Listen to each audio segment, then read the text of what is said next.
반갑습니다. 한자로 배우는 원밀교를 맡은 홍익학당 대표 윤홍식입니다. 오늘은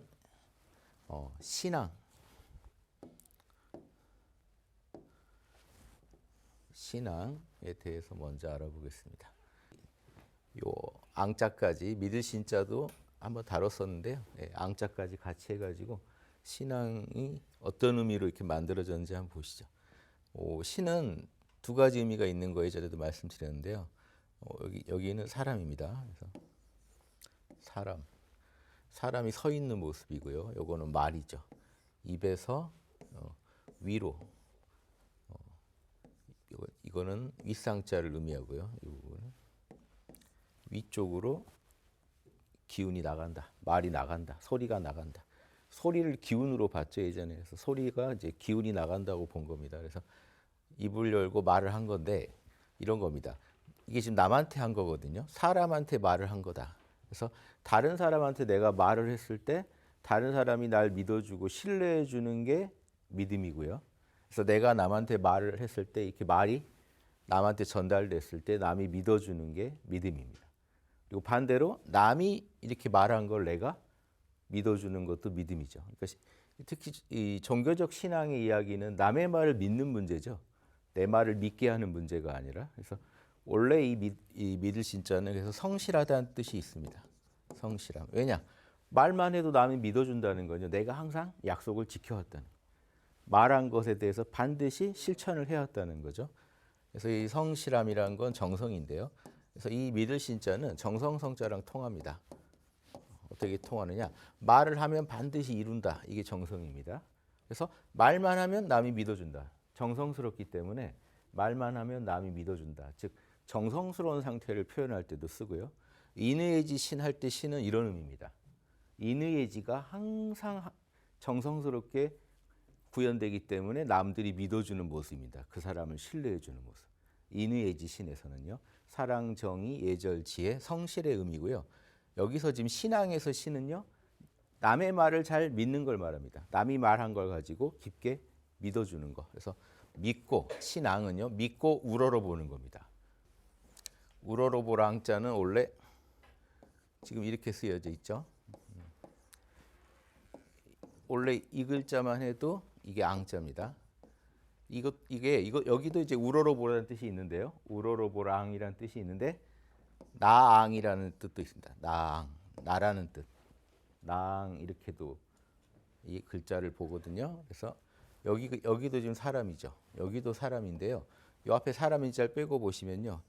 사람한테 누가 사람을요 우러러보면서 무릎 꿇고 앉혀서 보고 있는 모습입니다. 그렇죠? 이게 지금 글자 자체가 우러러보고 있는 모습이죠. 이 자체가 우러러보라 앙자예요. 그런데 동시에 나앙자예요. 여기서 나는 이쪽이겠죠. 나를 되게 높이는 모습입니다. 남들한테 우러름 받는 나. 자기에 대한 이 불교적으로 말하면 이거 경계하는 마음이죠.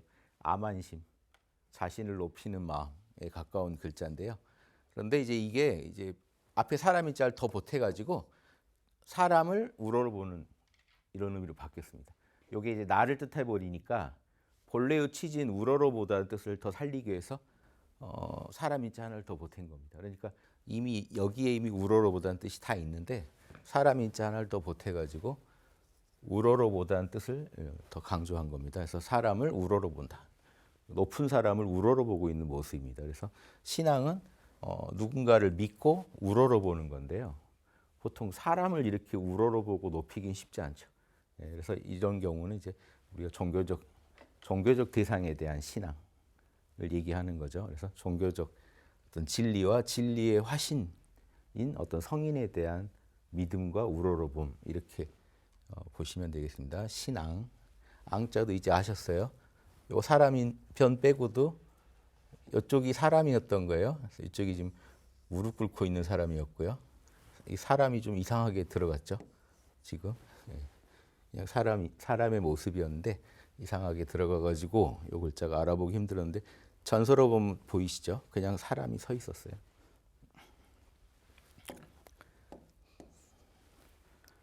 그 다음 파란 곡절. 인생에 파란 곡절이 많다. 이런 말 안 쓰시죠? 잘. 그래서 한번 들여다볼게요. 파란 곡절이란 말이 이제 대종경에 나오는데 요 한자들 공부하기가 또 좋아요. 파란 곡절 한번 보시면 이제 물수 들어있으면 아시죠? 물이 흐르는 모습입니다. 이렇게. 근데 여기요, 이쪽만 보면 뭘까요?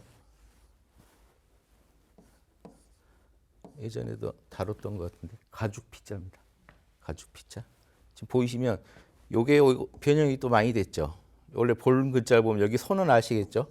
손이 있고 지금 여기 이 부분 이런 게 하나 있고 뒤에 또 이런 게 있잖아요. 이것도 벌써 변형이 됐어요. 원래는요 이래요. 원래 글자 각본을 보시고 아시겠어요? 그냥 입 벌리고 있는 짐승 가죽을 벗기는 모습입니다. 그렇죠? 입이 떨어져서 뒤로 갔어요. 몸뚱이는 여기 있고 글자가 내려오다가 흩어진 거예요. 그래가지고 이게 변형이 돼버린 겁니다. 이렇게까지. 그래서 지금 이렇게 되니까 왠지 이렇게 되고 이렇게 되니까 합쳐지면서 지금 이렇게 된 거죠. 변형이 좀 심해진 거죠. 그래서 원래는 그냥 짐승 가죽 벗기는 모습입니다. 가죽 피자. 그래서 아무튼 이 손이 여기는 손은 그대로 있잖아요. 손이고 이 부분은 가죽 짐승을 의미하나 보다. 이렇게 이해해 주시면 변형이 많이 된 글자라. 근데 이게 왜 그럴까요? 물의 가죽이라니요? 물의 가죽. 물이 치는데 물결이요. 꼭 동물 가죽처럼 이렇게 느껴지시죠? 파도 치는 모습 생각해 보세요. 뭔가 가죽에 있는 주름 같다고 느낀 거예요. 바다에 주름진 가죽이 있는 것처럼 파도를 느낀 거예요. 파도 치는 가죽을 한번 생각해. 부드러운 가죽이 이렇게 좀 주름진 모습 한번 생각해 보시고요. 파란, 이것도 이제 파도 친다는 뜻이거든요. 근데 왜 파도 치는 이 물결을 란이라고 이렇게 표현했을까요? 이렇게 글자로. 여기도 물수 빼고요. 요것만 해서 요것만 해도요. 난간인데요. 난간의 의미는 뭐죠? 이렇게 막는다는 겁니다. 가로막는다. 여기 넘지 마시오. 들어오지 마시오 이거죠. 난간을 설치한 거를 이렇게 글자로 표현했어요. 보시면 여기는 문이죠. 그러니까 문을 닫아 놓은 걸로 보시면 돼요. 문인데 문을 닫았는데 요게 지금 요 글자 보시면 이게 뭔지 되게 재밌는 글자예요. 지금 이 글자만 하면요. 묶을 속자입니다. 여기 사탕 묶어 놓듯이 묶었죠. 위아래. 그냥 자루 묶어 놓은 거예요. 사탕 묶어 놓은 것처럼. 묶을 속자 이해하시기 쉬울 거예요. 그런데 여기 묶을 속자가 아니라 점을 찍어 놨네요. 이게 되게 특이한 글자인 게요. 원래 이게 점을 또 찍으면요. 자루 안에다가 돌멩이 같은 거 넣어가지고 불순물 빼내는 작업을 해서 분간할 간자가 됩니다. 뭔가 이게 분별하는 간자가 되는데요. 여기서는 그 의미가 아니에요. 그런 분별하거나 뭘 불순물을 솎아낸다는 의미가 아니고 지금 막는다는 의미거든요. 묶었다는 의미랑 왜 여기 점이 찍혀 있는가? 이 기가 막힌 게 원래 각본문을 보시면 이래요. 달 떴다는 거예요. 달이 떠서 저녁이 돼서 문 닫아놓은 모습입니다. 그럼 이 묶을 속자 안에다가 달을 양쪽에 놓는 거예요. 이해되세요? 달이 원래 반달이 이렇게 생겼다니까요. 반달 하나를 또 보태요. 이래가지고 묶었다는 의미까지 주고 원래는 달이 그려져 있어야 되거든요. 지금 이렇게 오면서 달이 사라졌잖아요. 달이 어디로 숨었느냐? 여기 숨어 있습니다. 달의 각골 문자가 이거거든요. 그러니까 지금 여기에 이 글자에 달이 두 개 있죠. 그래서 전혀 이 분간하다는 의미랑 상관없이 이 글자를 쓴 겁니다. 그러니까 이거는 밤에 달이 떠서 문을 잠가 놓은 모습입니다. 이해되시죠? 자, 이것도 마찬가지로 파도의 난간이래요. 그러니까 물의 난간, 물이 이렇게 층층이 물의 벽처럼 느껴진 거예요. 파도가 치는. 그래서 물의 난간, 꼭 가죽 주름 잡힌 것 같아서 물의 그런 가죽, 파도를 이렇게 표현했다는 것 알아두시고요. 파란, 그러면 이제 이게 파도였습니다. 지금까지. 그럼 파란 곡절에서 인생이 파란 곡절 하다 그러면 파란은 요동이 기복이 심하답니다. 계속 요동한다. 쉬지 않고. 요즘식으로 말하면 뭐라고 해야 될까요? 롤코. 내 인생 롤러코스터 같다. 이렇게 얘기를 해야죠. 근데 파란곡절이라고 얘기한 거예요, 예전에는. 요즘 표현하면 롤러코스터 타는 거죠. 곡절 가볼까요? 구불곡자인데 딱 봐도 직관적으로 굽어 있죠. 바구니입니다. 대나무 같은 걸로 만든 바구니. 나무를 구부러뜨려서 광주리를 만든 거죠. 바구니나 광주리. 이해하시기 쉬울 거고. 그래서 굽어져 있다고, 굽어져 있다는 거 꺾인 거죠. 딱딱 꺾여 있잖아요. 그래서 꺾을 절자를 쓴 겁니다. 요게 각골문은 이래요. 자, 각골문은 이렇습니다. 요건 도끼예요. 이렇게 그려진 것도 있고요. 그냥 이렇게만 돼 있는 경우 있습니다. 그래서 나무가 끊어져 있죠.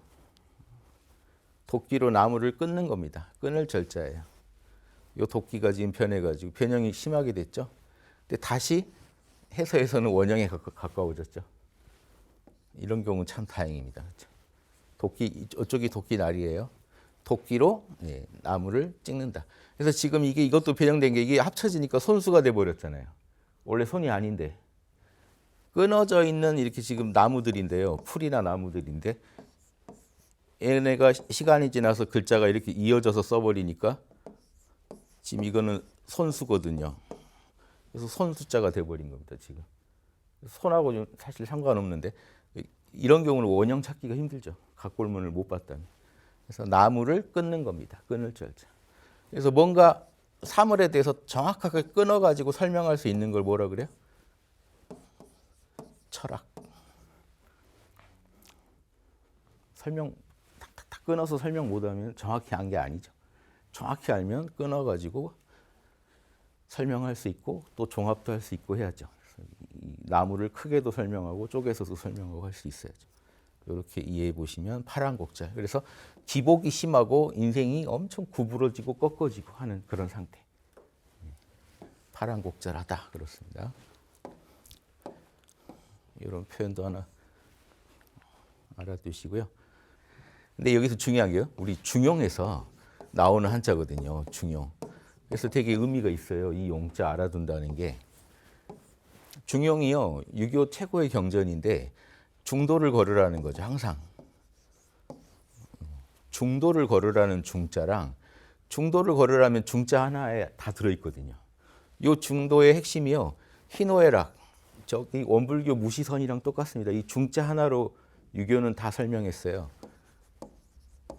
원불교에서는 육군 그러죠. 육군 용사전, 육군이 작용하기 전과 육군 작용 후를 나눈다면 유교는 희노애락이 발동하기 전, 희노애락 발동한 이후.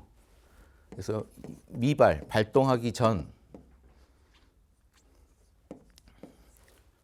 이미 발동했습니다. 이미 이자입니다. 이발, 미발 이렇게 나눕니다. 미발의 중이 있고요. 이발의 중이 있어요.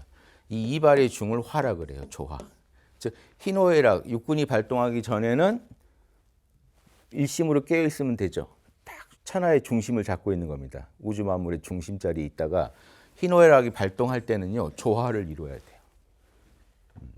지금 원불교식으로 말하면 육군이 작동했을 때는 정의로워야죠. 작동하기 전에는 일심유지. 미발일 때는 중, 이발일 때는 화. 그러니까 미발의 중은요. 천지 만물의 중심이라서 시공을 초월하는 자리를 중심이라고 말한 거고요. 이미 발동했을 때 중심은 이 현상 세계에서 계속 균형을 잡는 걸 말해요. 그래서 이 균형은 계속 움직입니다. 조화를 누리려면 쉽지 않아요. 오늘 이렇게 해서 조화가 됐더라도요. 이 인간관계가 내일 똑같이 하면 또 망할 수 있습니다. 그때그때 계속 바뀌어요.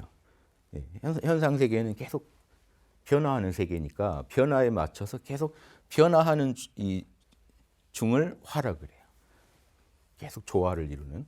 그래서 이게 이제 중인데 그러면 중용 안에 중자 안에 다 들어있거든요. 근데 용자가 왜 붙었는지. 중용의 중요한 주제가요. 중심 잡아라, 균형 잡아라와 균형과요. 그 다음 뭐냐면 항상성입니다. 이 항상성을 한자로 성, 정성성자. 그래서 중용을 보시면 앞에는 중 얘기를 하다 뒤에는 성 얘기를 합니다. 중과 성이 제일 중요한 키워드예요. 중용에. 이 정성성에는요. 말한 대로 이루어지리라는데 항상 하는 걸 말해요. 끊어지지 않고 성실한 거. 근데 그거를 이 용으로 대표한 겁니다. 중과 용이 딱 만나야 아름다운 거예요. 왜냐하면 일시적인 중은 안 되거든요. 영원히 중해야죠. 시종일관 중이어야죠. 그래서 이 용이 붙었는데 원래 용이 뭔 뜻이길래 이렇게 중용에 쓰였는지 한번 보시죠. 이 용의 요 윗부분만 보면요. 이게 가불병정 할 때 천간에서 경 아시죠? 경인데 천간 중에 하나인데 요게 의미가 이제 길경자입니다, 원래. 그러면 이게 왜 길이냐? 똑같아요. 여기 지금 각골문 보시면 이래요. 이게 경자입니다. 똑같죠? 여기 부분. 여기 막대기만 하나 더 있죠. 이것도 한번 그어 볼까요? 그럼 똑같죠, 이거랑. 요거 빼고요. 요 부분은 똑같죠. 뭐 하고 있는 것 같으세요? 두 손으로. 이게 지금 두 손으로 막대기 잡고 있는 겁니다. 이런 막대기를요, 두 손으로 잡고 있는 거예요. 막대기를 잡고 땅을 다지는 거예요. 원래 묘 쓰면 땅 다지죠. 막 위에서 밟고 하잖아요. 그 땅을 다지는 도구를 써가지고 땅을 단단하게 다지는 거예요. 그래서 이 길경자입니다. 자, 이 단단하게 하는 건데, 그러니까 단단하게 하면 뭐가 돼요? 이가 단단하게 가지고 만들어내면 덩어리 하나를 이 설탕 당이죠, 당. 당할 때 요거 쓰는 이유가 단단하게 다져놓은 거예요. 근데 여기에 지금 썼어요. 여기도 지금 뭔가를 다지고 있죠. 밑에는 뭐예요? 이건 담이죠. 예. 그런데 각골문이 이래요. 여기 밑에 뭐가 있냐면 이게 있어요, 그냥. 담이 있질 않고 원래는 이게 있어요, 그냥. 근데 이거 예전에 이거 기억나세요? 한 가지 동자 할 때 각골문이 이 똑같은 글자 밑에 이 구자가 있었어요. 그때 뭐라고 풀었냐면 요거를 토담, 흙으로 된 담이요. 그러니까 지금 벽돌을 찍어내거나 담을 찍어내는 거예요. 이렇게 이걸 흙을 이 틀이 있어요. 요 틀이 있어가지고 틀 안에다가 흙을 놓고 위에서 계속 압력을 가해서 다지면 틀을 깨면 딱 벽돌이나 담이 나오겠죠. 그거예요. 그러니까 요게 지금 그래서 이게 한 가지 동자도요. 누가 찍으나 이 틀로 찍으면 똑같은 벽돌이나 담이 나오겠죠. 지금도 토담 이렇게 만듭니다. 틀을 먼저 만들고 거기다 흙을 넣어가지고 위에서 눌러요. 그러니까 누가 찍어도 똑같은 게 이게 틀이 항상 하잖아요. 똑같은 말을 하는 거예요. 사람들이 찍어내듯이 똑같은 말을 한다는 뜻입니다. 이게 한 가지 동자였어요. 그래서 이구동성. 입은 다른데 똑같은 소리를 한다. 이런 뜻이고요. 요거는 지금 토담에다가 틀에다가 흙 넣어놓고 위에서 눌러가지고 단단하게 하는 모습이죠. 예. 그러면 이게 담을 찍어내는 거죠. 그래서 실제로 찍어낸 게 뭐가 돼요? 이게 담이 된 거죠. 그러니까 이 뜻이요. 아무리 어리석은 사람이 찍어내도 똑같은 담이 나오겠죠. 틀이 똑같으니까. 그러니까 항상 하다. 이 용자는요. 법도, 떳떳함.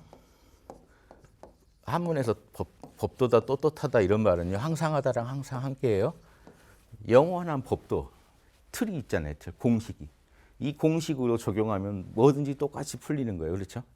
공식, 변하지 않는 공식을 의미하기도 하고요. 항상 용자, 법도 용자, 떳떳할 용자. 그리고 용렬할 용자도 써요. 아무리 어리석은 사람도 다 만들어낼 수 있으니까. 이 틀만 있으면. 어리석을 용으로도 써요. 항상 용으로도 쓰고요. 그리고 담이 없을 수는 없잖아요. 그래서 이 평상용으로 쓴다. 평상시에 항상 반드시 갖춰야 될 것들. 그래서 평상용으로도 쓰고요. 그래서 이 용렬하다에서는 지금 어떤 의미를 가져온 건가요? 지금 어리석을 용자. 어리석음으로도 씁니다. 누구도 아무리 어리석어도 이 틀만 있으면 담 만들어봐. 어리석은 사람한테 담 만들어봐. 그러면 못 만듭니다. 담 아닌 이상한 걸 만들겠죠. 근데 틀 주고 여기다 흙만 넣어. 그러면 넣겠죠. 위에 올라가서 밟아. 그러면 밟겠죠. 그럼 똑같은 게 나오겠죠. 그래서 항상용, 떳떳할용, 평상용, 담은 없으면 안 되니까. 평상시에 반드시 있어야 될 거니까. 그런데 어리석을 용으로도 써요. 여기서는 이제 어리석다는 뜻을 취한 겁니다. 이 열자는 딱 봐도 힘이 작다잖아요. 적은 힘. 이것도 용렬할 열자입니다. 용렬하다. 뭔가 어리석다. 힘이 딸린다는 뜻입니다. 힘이 딸리는 사람, 지금. 지혜가 딸리는 사람. 용렬하다. 그래서 이 적을 소자에다가 힘력자. 이 힘력자는 쟁기 같은 거예요. 농기구예요. 농기구를 의미하는 요 쟁기에다가 지금 그 원래 쌀알 4개죠. 쌀알 4개 그리면 적을 소자입니다. 작다 적다 원래 다 똑같아요. 작을 3개의 점 찍어 놓으면 작을 소자가 되고요. 점 4개 찍으면 적을 소자가 되니까 하나 둘 소자 밑에 점 하나 더 찍어준 것뿐입니다. 그냥 점 4개 찍은 거예요. 작은 쌀알 4개예요. 작다 적다 뜻이에요. 힘이 안 따라준다. 지혜가 안 따라준다. 이 상태입니다. 용렬하다. 그래서 중용까지 한번 살펴봤습니다. 그럼 중용의 의미가 이제 이해되시죠? 자, 일이 없을 때 희노애락이 발동을 안 할 때는 정신을 차리고 있는 게 한마음을 유지하고 있는 게 희노애락 미발의 중이고 희노애락이 발동했을 때는 희노애락을 조화롭게 잘 쓰는 게 또 중에 맞는 거죠. 그게 조하고 정이고 그런데 그게 항상 해야 돼. 항상 그래야 된다 하는 게 중용입니다. 중용의 의미만 아셔도 책 읽으신 것 같은 느낌 드실 거예요. 재밌어요. 이 한자가 이런 한자로 많이 돌아올 한자 기억하세요? 돌아올 한자. 귀환했다. 이렇게 많이 쓰이고요. 요 한자. 근데 이게요. 그냥 이렇게만 하면요. 경자입니다. 눈 동그랗게 뜰 경자예요. 동그라미가 여기서 나타나는 거예요. 요걸 아셔야 돼, 이 글자. 위에 눈을 그려놓고요. 그렇죠? 밑에가요. 그 밑에는 이게 오디자예요. 결국 오디자. 여기가 이제 원래 오디자가 이렇죠. 보세요. 모자와 옷깃입니다. 이게 이 모자 부분이 이렇게 되고 옷깃 부분이 이렇게 된 거예요. 근데 지금 여기서 뭐가 더 들어있죠? 이 선이 펴져 있는 거예요. 그냥 모자 부분이 그냥 펴진 것뿐이에요. 여기 모자 부분이에요. 밑에는 옷깃 부분이죠. 가운데 입구자가 하나 더 있죠. 요 입구자가 원래 동그라미예요. 지금 각골문에 보면 이렇습니다. 자, 이게 뭐예요? 그러니까 모자 가운데 동그라미를 그려놨어요. 옷 속에다. 그러니까 여기가 눈 있는 자리죠. 원래 눈이 동그랗다는 거예요. 요 동그란 게 눈을 의미한다고 눈을 위에다 하나 더 그려놓은 겁니다. 눈이 동그래졌대. 놀래가지고. 이해되시죠? 여기서 동그라미가 나온 거예요. 동그랗게 뜬 눈. SNL 김민교 씨 눈을 동그란 눈 있잖아요. 그거 생각하셔야 돼요. 이렇게. 그럼 여기도 보세요. 동그랗잖아요. 그 옷 안에 지금 눈이 동그랗게 떴어요. 그게 눈이라는 걸 표시해 준 거예요. 그러니까 결국 이거는요. 그냥 동그라미예요. 어디 붙든 동그라미예요.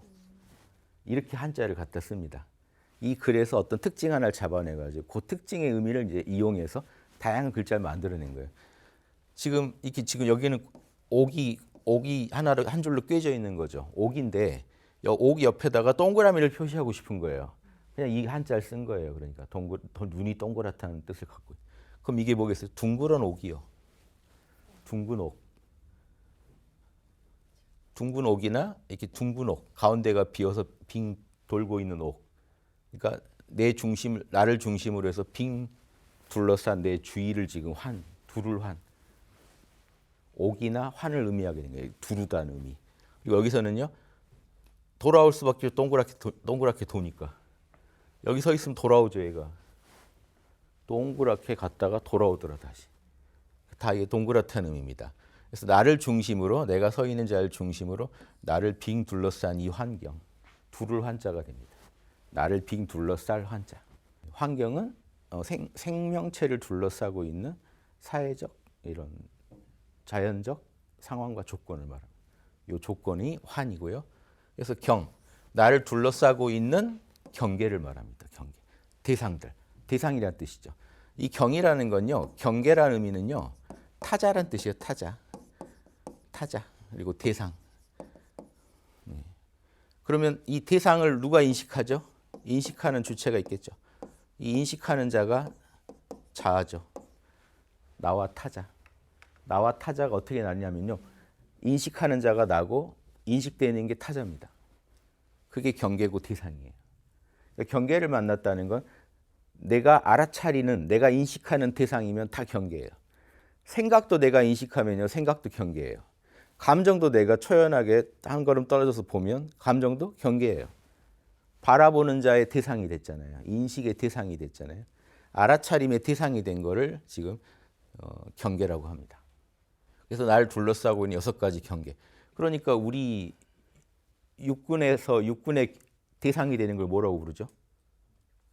육경이라고 그러죠. 그러니까 안이, 비설, 신의, 눈, 귀, 코, 입, 그렇죠. 몸뚱이, 마음의 대상이 되는 거는 색깔, 소리, 냄새, 맛, 촉감, 법 그런 거잖아요. 그러니까 그걸 경계라고 하는 게 인식 대상이기 때문에 경계라고 하거든요. 자, 이거는 흙토자가 붙었으니까 땅이고요. 땅인데 어디 땅이냐? 지금 여기는 입에서 말을 하는 사람이고요. 말을 하니까 어떻게 돼요? 소리가 위로 올려 퍼지고 있습니다. 원래 각골문은 피리 부는 모습이에요. 그러니까 피리를 다 불었다. 노래가 끝내줬다. 음악이 끝내줬다라거나 어떤 뭐 노래를 불렀거나 악기를 연주했을 때 실력이 끝내줬다거나 한 음악의 한 그 악곡이 뭐 끝났다, 다 했다 이런 의미입니다. 그래서 끝내줬다, 뭐 구경, 다함 이런 뜻이에요. 그런데 땅이 다 했다예요. 그러니까 거기까지가 내 땅이었던 거잖아요. 지금 이 경계라는 건요, 다른 나라의 경계를 마주한 거죠. 다른 나라의 영토를 지금 만난 거죠. 그러니까 내 땅이 다 하고 다른 나라의 영토가 시작돼요. 여러분이 이 펜을 보시면 이 펜을 만나면 여러분이 어디까지인지가 나오죠. 이 펜은 여러분 밖에 있는 타자죠. 우리한테 그렇게 인식이 되죠. 펜을 보고 있는 게 나고 이 펜은 타자죠. 경계죠. 내 땅이 아닌 거죠. 다른 땅을 내가 만난 거죠. 그래서 다른 영역과 만난 그 자리를 경계라고 합니다. 그래서 인식 대상이라고 보시면 되고요. 자, 그래서 나를 둘러싸고 있는 경계. 그래서 환경하면 우리 불교적으로 말하면 육경이 환경이에요. 나를 둘러싸고. 색깔, 소리, 냄새, 맛, 촉감, 그리고 온갖 법칙들이 날 둘러싸고 있죠. 이거밖에 못 만나요. 우리 마음의 경계가 이거밖에 없기 때문에. 이런 의미로도 이해해 볼 수 있습니다. 환경에 그냥 글자 그대로 풀어보면 우리가 흔히 말하는 육경이 환경이다, 사실은. 바라보는 자를 둘러싸고 있는 경계들이니까요. 근데 이걸 이제 좀 확장해서 우리 생명체의 경계, 내 몸뚱아리를 둘러싸고 있는 경계를 얘기할 때 이제 사회적 그런 자연적 상황이나 조건을 말할 때 환경이라는 말을 씁니다. 한번 보시고요. 그런데 그 자연도 지금 사회적인 영향을 무시할 수 없잖아요. 그래서 사회적인 환경, 자연적 환경 전체를 변화시켜야 뭔가 우리 둘러싸고 있는 환경이 바뀌겠죠. 예, 그것도 한번 생각해 보시고. 고동. 여기 들 것자입니다. 움직일 동자. 뭔가를 들고 움직이고 하는 것들이에요. 이게 몸의 움직임을 말해요. 몸의 움직임. 고동. 근데 이 거자가요, 여러분 선거할 때도 이거 쓰잖아요. 거자가 들어 올리다는 뜻입니다. 들어 올리다는 뜻이 어떻게 생겼는지 한번 보시죠. 요게요, 더블여자 아시잖아요. 요 글자. 이거 보세요. 이거 지금 막 예전에 이런 벽화에서 막 UFO 찾아내듯이 재밌습니다. 여기 사람이 있네요. 의자에 앉아 있네요. 보이세요? 여기도 있어요. 사람이 지금 이렇게 각 잡고 앉아 있잖아요. 이 사람이 어떤 의자에 앉아 있는 겁니다. 가마에 앉아 있는 거예요. 이거를 손이 4개가 지금 이렇게 붙어가지고 들고 있는 겁니다. 가마 들어 올리는 거예요. 손 숫자를 붙여서 손으로 들어 올린다는 걸 강조한 것뿐이에요. 더블여자랑 똑같은 글자예요. 여기다 손 숫자만 넣은 거예요. 손으로 들어 올린다는 의미를 더 강조하고 싶어서. 이게 더블여자로 쓰였잖아요. 또 똑같은 상황이죠. 이 글자에 원래 들어 올려야 된다는 뜻도 있잖아요. 그래서 들어 올린다는 뜻은 이 글자에 주로 가져갔죠. 이 글자가. 흥할흥자. 함께 소리 딱 내면서 가마 들어 올리는 거. 일으킬 흥자가 됐잖아요. 그럼 이것도 일으키다는 뜻이 있어야 되는데 이거 빼고요. 위에만 하면 더블여자로 주로 쓰잖아요. 참여할 여자. 손 보탰다는 의미에 더 초점을 뒀잖아요. 그럼 들어 올렸다는 뜻에 초점을 두려고 손 숫자를 하나 더 넣은 겁니다. 그래서 들어 올렸다는 의미를 주려고요. 그냥 이것뿐이에요. 그래서 원래 W자랑 같은 글자인데 들어 올린다는데 초점을 두고 이 글자는 쓰자 이거죠. 그래서 이 사람을 들어 올리는 모습입니다. 가마를 들어 올리는 모습. 움직일 동자는 무거운 걸 움직이는 모습이요. 자, 이게 사람이 있고요. 땅 위에 서 있고요. 땅은 생략되는 경우도 있습니다. 더 각골문에서는 이렇게 보따리 메고 있으면 무거운 거죠. 여기도 똑같죠. 사탕 묶듯이 묶어놨죠. 허리에다가 이렇게 뭐 짐을 묶었다는 모습이죠. 그런데 쟁기는 힘을 쓴다는 거죠. 무거운 짐을 지고 땅 위에 서 있는데 힘을 써가지고 움직여 간다는 거예요. 그래서 움직일 동자입니다. 무겁지만 움직여 간다. 그래서 들어 올린다, 움직인다. 근데 이상하게 걸으면 거동이 수상한 거죠. 왜 저렇게 걷지? 그래서 거동 수상자. 예. 예. 자, 사제간에 대해서 한번 알아보겠습니다. 요 사자는 주로 이제 군사를 의미하는 데 많이 쓰는데요. 군사 사자인데 스승사자로도 씁니다. 왜 그런가 한번 보죠. 요게 많은 분들이 요걸 언덕부자의 변형으로 아시는데 각골문에 보면요. 그냥 이거예요. 이게 군사사자예요. 각골문. 이게 타예요. 뭐 같으세요? 실타래 좀 비슷하죠. 실타래도 이게 뭐냐면 한 묶음이거든요. 요게 묶음이에요. 대오, 무리. 이렇게 하면요. 그 집에 이렇게 묶여 있으면 뭐예요? 이렇게 묶음이 있으면 관리관자예요. 부서별이요. 부서별. 군대로 치면 각 부대별로 이렇게 한 덩어리들 무리를 지어 있는 군사들을 말합니다. 무리 지어 있는 군사들이 요거는요 두루잡자입니다. 이런 군사들이 삥 병풍처럼 삥 둘러싸고 있는 모습. 군인들이 진을 쳐가지고 적을 포위하고 있는 모습을 나타냅니다. 이것도 한 뜻이에요. 또 다른 뜻도 있어요. 요게 왜 두루잡자냐? 요 글자가 있어요. 두루잡자랑 같은 글자가 이것도 있어요. 이걸 보시면 좀 더 이해되시죠. 요게 지금 허리띠를 삥 두른 거예요. 거기에다 이런 장식으로 삥 두른 겁니다. 신라 뭐 왕들 입는 허리 그 옷에서 그 허리띠 생각하시면 여기 뭐 치렁치렁 허리띠에 뭐가 잔뜩 걸려 있죠. 그 모습도 의미하고요. 동시에 요게 수건건자로 보면 이거 장막이거든요. 장막을 삥 둘렀다는 거는 병풍 치듯이 둘러쌌다는 뜻도 됩니다.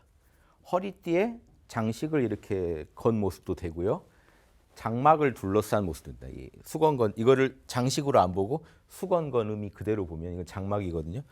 이게 왜 수건건이냐면 제가 말씀드렸죠. 이렇게 걸려 있는 이불 같은 거 생각해 보시라고. 예. 천이에요. 그래서 장막이건 수건이건 다 통해요. 예. 그런 뭐 그래서 이게 장막을 삥 둘러싸듯이 사람들의 이 군사 대오가 적을 삥 둘러쌌다 이런 의미로도 씁니다. 그래서 그럴 때는 군사사자고요. 스승사자가 될 때는요. 여기 허리띠 장식으로 본 겁니다. 한 허리띠 하나에 많은 장식들이 그 봉황 여러분 제자들 의미할 때 봉황의 깃털들이라고 한다 그랬잖아요. 그 법붕자가요. 법붕자가 이래요. 봉황의 깃털들로 봐요. 그럼 보세요. 비슷하죠. 한 스승이 봉황이라면 거기 깃털들이 쭉 붙어 있는 것 같지 않으세요? 한 스승한테. 예. 비슷하죠. 그러니까 한 스승한테 여러 제자들이 달라붙어 있는 모습. 그리고 이게 또 군사로 볼 때는요. 장수도 되는 거죠. 장수. 한 장수가 일사불란하게 통제하는 군사. 그러니까 이 군사의 의미도 한 장수, 한 지휘 체계가 일사불란하게 전체를 지휘하는 꿰고 있는 그런 군사. 이런 장수에 의해서 통제되고 관리되는 군사를 의미한다고 볼 수도 있죠. 이렇게 두 가지 의미를 다 아셔야 돼요. 그래야 왜 스승이라는 의미를 갖게 되는지도 아시게 될 거예요. 장수나 스승한테 한 명의 장수한테 부하들이 다 딸려 있는 것처럼 스승 하나한테 제자가 다 딸려 있다. 이런 모습도 의미합니다. 이해되시죠? 제자는요. 의외로 이게 근데 요걸 알려면요. 그냥 주사릭자 예전에도 한번 다뤘는데 주사릭자가 지금 들어 있거든요, 사실. 요게요. 이렇게 들어 있고 이렇게 해서 이렇게 있으면요. 이걸 이렇게 하면 이렇게 돼요. 주사릭자가 돼요. 주사리라는 게요. 화살에다가 끈 묶어 가지고 쏘는 거예요. 그럼 화살로 빨리 다시 주워 가지고 또 쏘고. 그러면 이걸 자세히 한번 말씀드리면 이게 뭐가 되냐면 주살대라는 게 돼요. 지금도요. 저기 활 쏘는 데서 기둥을 하나 박아놔요. 기둥에다가 화살을 묶어요. 그러니까 활에다가 묶을 수도 있습니다. 그런데 지금도 그 화살 쏘실 때 활에다 묶는 게 아니라 거기 기둥에다가 묶고 쏘는 거예요. 연습할 때 이렇게 연습해요. 쏘면 기둥이 단단하니까 화살이 아무리 날아가도 땡기면 되겠죠. 그럼 이게 주살대를 처음에 그려놨습니다. 그래서 갑골문에서는 그냥 주살대인데 이게 변형되면서 금문에 오면 이렇게 주살대라는 나무를 나타내면서 끈 묶은 자리도 나타내고요. 그냥 이건 땅이죠. 땅에다가 장대 박아놓은 거예요, 그냥. 근데 여기 올라오면서 이게 이제 화살같이 돼요. 이렇게 된 거죠. 그럼 이게 뭔가 꼭 주살대만이 아니라 활에다가도 묶어가지고 쏘고 있는 모습을 상징하게 되죠. 이게 화살이 되는 거예요. 화살 모양으로 바뀌면서 그래서 지금 우리가 아는 주사릭자가 나온 거거든요. 근데 이게 사실은 이 제자는요. 각골문이 얘네도 이래요. 이런데 여기에 끝만 이렇게 있는 거예요. 주살대에다가 끈 묶어놓은 모습. 그런데 이게 그럼 꼭 주살대냐? 이게 지금 화살을 의미하냐? 그런 것 같지가 않아요. 왜냐하면 얘는 올라와야 되는데 얘는 계속 아래에 있어요, 그냥. 그러니까 땅 위에 나무를 박아놓은 모습일 뿐이라고요, 여기서는. 그런데 이게 뭐냐면요, 끈을 묶는 모습입니다. 끈을 이렇게 계속 묶고 있는 거예요. 그러면 나무에다가요, 끈을 계속 돌리고 있는 겁니다. 그러면 이 끈이 위에서부터 아래로 묶으면 순서대로 묶여야겠죠, 차근차근. 그래서 그냥 이거는요, 순서를 나타내요, 차례. 그러니까 동생은요, 그냥 나 다음 차례라는 뜻입니다. 나 다음이라는 뜻이에요. 순차로 내려가는 지금 차례예요. 그래서 만약에 나무 목자에다가 아우제자를 하면 어떻게 될까요? 이게 사다리 제자예요. 사다리. 나무로 만든 이렇게 순서대로 올라가는 다리, 사다리. 그래서 이게 동생 제자가 이렇게 나온 겁니다. 그래서 이게 이제 제자도 의미하게 된 거예요. 제자. 그러니까 스승 다음 차례니까 제자죠. 그래서 여기 지금 요거는 그냥 끈입니다. 끈인데 요 나무 모양이 꼭 주사릭자랑 똑같이 그려져 있다. 그러다 보니까 이건 활궁차처럼 변하고요. 늘어지다 보니 활궁자가 되고 요 위에 있는 애들은 애매하게 이렇게 되고 여기 있는 거는 이렇게 된 거죠, 지금. 이해되시죠? 그러니까 여기가 땅이에요. 땅 위에다 나무를 박아놨는데 거기에다가 끈을 묶어놨다. 순차적으로 잘 묶은 모습입니다. 가지런하게 묶인 통나무에 밧줄이 가지런하게 묶여 있는 모습을 생각해 보세요. 차례대로 잘 묶어놨다. 그래서 차례를 의미하다가 나 다음 차례인 동생, 형 다음 차례인 동생을 의미하게 된 겁니다. 스승 아래에 있는 제자를 의미할 때도 이걸 쓰고요. 그래서 이게 마음심자 붙이면 뭐예요? 제자의 마음이니까, 동생의 마음이니까 공경할 제자입니다. 그러니까 형이나 스승을 공경하는 모습입니다. 아우 마음이죠. 아우 마음, 제자 마음. 그래서 이 주사릭자가 재밌죠. 그래서 지금 여러분 주사릭자가 여기 쓰여요. 세대할 때 대. 이게 계속 교차할 대이거든요. 세대가 계속 교차하잖아요. 근데 이때는 주살의 의미는 아니에요. 이게 한자의 좀 안 좋은 모습이. 글자를 유사하면 그냥 갖다 쓴다는 거예요, 그냥. 그러니까 해석할 때 잘해야 되는 거예요. 이걸 주살로 풀어가지고 사람이 계속 화살처럼 계속 교체되면서 쏜다는 거예요. 활은 하나인데 계속 교체하면서 쏘죠. 쏘고 다음 화살. 그러니까 우린 쭉 같이 한 핏줄로 내려가는데 계속 교체되죠. 사람이. 배우가 계속 교체되죠. 그 모습입니다. 이게 세대예요. 계속 교체되는 거예요. 그 모습이니까 꼭 주사를 의미할 필요는 없어요. 주살이라고 의미하면 복잡해져요. 그럼 쐈다가 다시 당겨서 재활용하잖아요. 원래 주살은. 모든 사람은 재활용인가요? 그러니까 좀 이상해지죠. 그러니까 주살의 의미는 아니다. 그냥 활을 그리고 싶은데 요 글자가 이제 활을 상징하게 된 거예요. 그래서 이 주사릭자는 그냥 활이나 무기로도 쓰입니다. 지난번 이거 기억나세요? 그때도 그렇게 우리 요 은밀할 밑자도 여기 주사리였죠. 주사리 그냥 집에 주사리 많이 있다. 여기서는 꼭 주사리일 필요가 없죠. 활이 많이 있다. 즉 무기가 많이 있는 무기고 산 속에 있는 은밀하게 숨겨져 있는 무기고였죠. 그러니까 꼭 주살로 쓰이지는 않는다. 주살에 집착하지 마세요. 원래는 주살로 나왔지만 활 전반을 의미하게 됐다. 이렇게 보시면 되겠습니다. 산하. 쉬우니까 산은 언제 봐도 산이죠. 그냥 각골문이 이래요. 그냥 산이에요. 세 개를 봉우리 세 개는 그래야 안정감이 있나 봐요. 항상 세 개 정도 그리고요. 불도 항상 이렇게 타오르는 게 세 개죠. 그래서 불화자가 나오잖아요. 여기서 포인트는 하입니다. 하. 여기는 물이고요. 그럼 분명히 이제 물이 흐르는데 이 하자예요. 이 각골문은 그냥 이래요. 이게 각골문. 하자. 뭐죠? 사람이 서 있고요. 짐 들고 있는 자루, 그 막대기에다 자루 매달아서 들고 있는 모습. 이러고 이제 물수만 추가된 거죠. 그래서 지금 물이 흐르는데 이제 주나라 때 금문에 어떻게 변형되냐면요.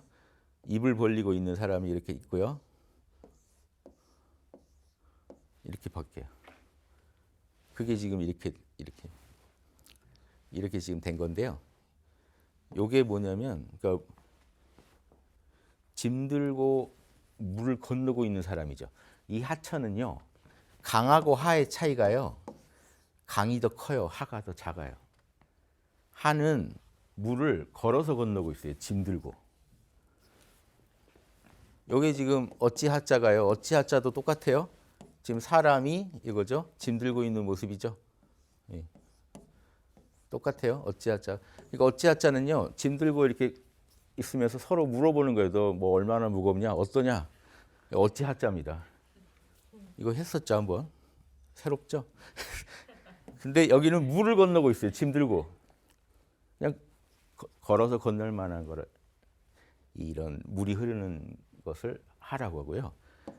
이 강은 더 큽니다. 강은 다리를 놔야 돼요. 이쪽 저쪽 다리를 놔야 건널 수 있는 게 강이에요. 그래서 원래 강은 뭘 말했냐? 중국에서 강은 양자강이죠. 양자강, 장강이죠. 장강이고요. 하는 황하예요. 그냥 고유명사였어요. 하 그러면 황하예요. 강 그러면 장강이고. 양지강이라고 요즘 이제 검색하셔야 나올 겁니다. 황하도 황허 뭐 이래야. 자, 그랬는데 이게 두루 쓰이게 된 거예요. 그래서 중국에서 남쪽에 있는 애들은 강을 많이 쓰고요. 북쪽에 있는 건 하를 많이 쓰고. 이쪽도 동북 넘어오면 강 많이 쓰고. 흑룡강이니 뭐니 강 많이 쓰고. 보통 그러는데 엄밀하게 말하면 하가 더 그 하 아래가 천이에요. 천은 더 얕은데. 그래서 근데 황하가 장난 아닌데 장강 다음인데 거대한데 이걸 왜 하라고 했을까 그러면 이 하들은요. 늘 건널 수 있어서 꼭 하가 아니에요. 수량이 잘 변하는 데예요. 그래서 황하 같은 경우는요. 건조하면요. 그냥 건천이에요. 물이 말라버려요. 건널만 하죠. 이 강이 붙은 애들은요. 수량이 일정한 애들이에요. 그래서 건너기 힘들어요. 그래서 다리 놔야 되고요.